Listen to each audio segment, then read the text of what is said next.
So after I graduated from college, I joined the Peace Corps, and I was there for 2 years in Tanzania. That's where I met my now wife, and I did my medical school at Wayne State University in Detroit. Then when it came time looking for a residency, I really wanted to train broadly. In Tanzania, I had lived in a very rural place.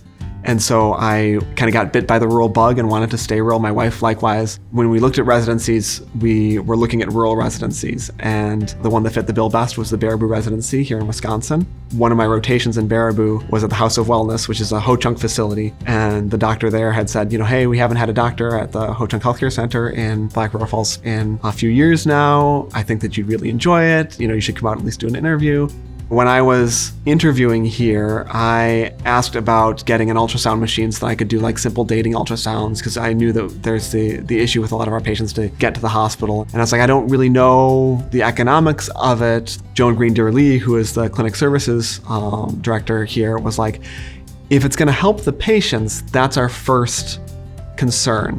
What do our patients need and how can we get that to them? And that's something that I saw over and over again on my interview day. It's just a real focus on the health of our patients, the health of our community. And I've been here, for almost 6 years now.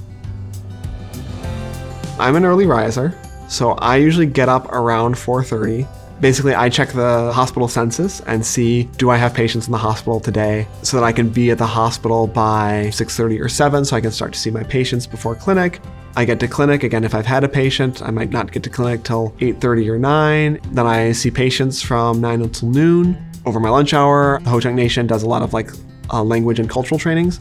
And today they had kind of a discussion group over at the tribal office building. I got to learn some Ho-Chunk, came back for more patients in the afternoon. Usually we stop seeing patients around 3:40 or so. And so I try to get all my notes and paperwork and the phone calls and all the things that came in while I was seeing patients organized before I leave. I'm generally out of clinic by 4:30 or 5 so that I can go and do whatever it is that's going on in the evening. A lot of times for me, because I like gardening, that's gardening. My wife is a yoga teacher, so sometimes I have to hurry home so I can watch our kids while she goes off to teach. Tonight, she's a yoga teacher at a Jackson County wellness fair. So there's a bunch of different organizations in the area, including some Ho-Chunk Nation organizations, talking about healthy living, healthy lifestyle. When we don't have something out, we usually have dinner around 6:30, put the kids to bed, watch something on Netflix or Hulu or whatever. Now in the summer, if it's still light enough out, run outside and do some gardening before the light fails, and go to bed and do it all the next day.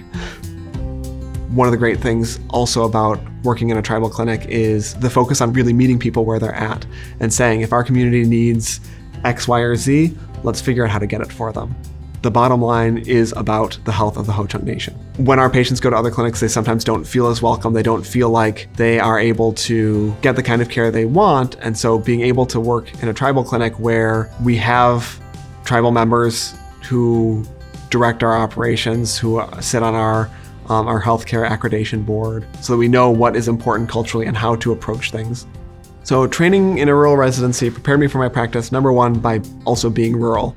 Because I trained in a rural area and trained knowing that sometimes my patients would have a hard time getting into a specialist, couldn't get into a specialist for a week or a month or a couple months. The first thing the specialist is going to do is this, and this. And so I might as well do those things while they're waiting to see the specialist. But thankfully, because I trained rural, I can actually do something. It's not just wasted time. Wisconsin is a good place for rural family medicine, largely because we have the opportunity to do family practice with OB if we want. We have the opportunity to see patients in a clinic and in a hospital if we want. We have the opportunity to practice broadly. We have the opportunity to specialize because, there are some family docs that do get in a bigger system and they're able to travel from rural site to rural site doing whatever their specific niche is. The advice I have for medical students, residents pursuing a rural practice is keep an open mind as to what you might be doing in the future so that you can keep your training broad.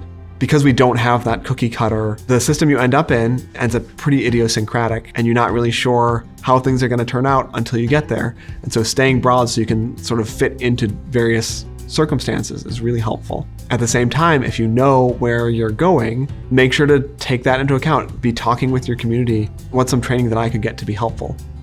I think it's important to practice in rural locations because people live in rural locations.